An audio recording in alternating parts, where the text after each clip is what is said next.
BPL শুরুর আগে প্রথম দল হিসেবে মিরপুরে অনুশীলন করেছে রাজশাহী ওয়ারিয়র্স। তবে দেশের সার্বিক পরিস্থিতি বিবেচনায় মাঠে খেলা গড়াবে কিনা তা নিয়ে শঙ্কা ছিল। অনূর্ধ্ব ১৯ দলের ফাইনাল দেখতে বোর্ড সভাপতি আমিনুল ইসলাম বুলবুল রোববার দুবাই যাবেন। তার আগে বিসিবিতে বিপিএল গভর্নিং কাউন্সিল সদস্যদের নিয়ে করেছেন সভা। নিরাপত্তা ইস্যুতে ঢাকায় উদ্বোধনী অনুষ্ঠান না হলেও সিলেটে ছোট পরিসরে অনুষ্ঠান করার সিদ্ধান্ত নেওয়া হয়েছে। সাথে খেলার সময়ও আসছে পরিবর্তন। আমরা ২৬ তারিখেই আপনার সিলেটে শুরু হবে, এটার কোনো চেঞ্জেস নাই। অনলি যেটা হচ্ছে যে ওইখানে একটা ছোট করে ওপেনিং সেরেমনি করা হচ্ছে। আর খেলার মাঝখানে, দুই খেলার মাঝখানে যে আপনার আমাদের একটা গ্যাপ থাকে, ওইখানে কিছু একটা ব্যান্ড পারফর্ম করবে, এইটুকু। এর থেকে বেশি আর ম্যাচের মধ্যে অ্যাডজাস্ট করা যাচ্ছে না। টাইমিং আগে ছিল ২টার সময়, যেহেতু শুক্রবার আপনার আমাদের জুম্মার নামাজ আছে, সেই জন্যে খেলাটা আমরা এটা ৩টার সময় নিয়ে আসা হচ্ছে।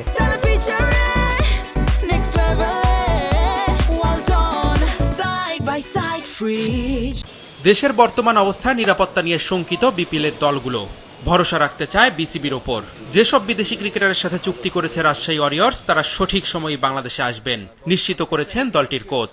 দেশের এই পরিস্থিতিতে আমরা সবাই শঙ্কিত। আসলে সিকিউরিটির ব্যাপারটা নিশ্চিতভাবেই বোর্ড সেটা লুক আফটার করছে। অ্যাজ এ টিম হিসেবে আমরা কিন্তু আমাদের যে প্রিপারেশন, আমাদের যে নিজেদের প্রস্তুতি নেওয়া খেলার জন্য, সেই কাজগুলো আমরা করে যাচ্ছি। স্বাভাবিকভাবেই যে কোনো কাজের ক্ষেত্রে সিকিউরিটিটা এনশিওর করতে হবে সবার আগে, প্রায়োরিটি থাকবে সেটা সবার উপরে। নিশ্চিতভাবেই আমরা সেই জিনিসটার প্রতি নজর রাখবো এবং ক্রিকেট বোর্ড যদি কোনো আমাদের গাইডলাইন দিয়ে থাকে বা কোনো ইনস্ট্রাকশন দিয়ে থাকে, সেটা আমরা অবশ্যই ফলো করবো। বাট এখন পর্যন্ত সেই ধরনের কোনো বিষয় নেই।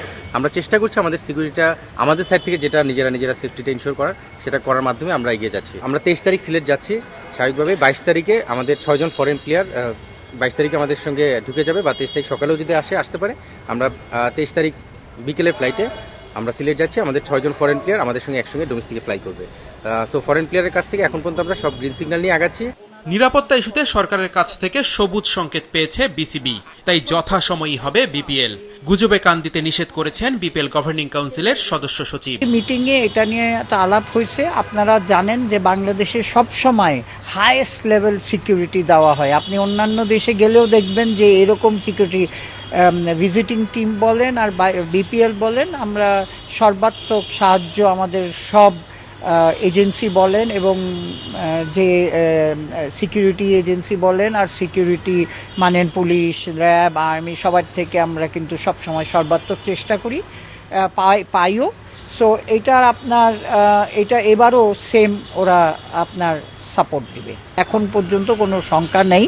হ্যাঁ, আমরা শিডিউল অনুযায়ী ২৬ তারিখে খেলা শুরু করতেছি।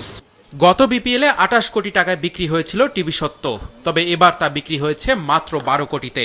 এতে বিসিবির কোনো ব্যর্থতা নেই। রাজনৈতিক অস্থিরতা কেটে গেলে সামনের বছর আবারও টিভি সত্ত্ব চড়া দামে বিক্রি হবে বলে মনে করেন ইফতেখার রহমান মিঠু।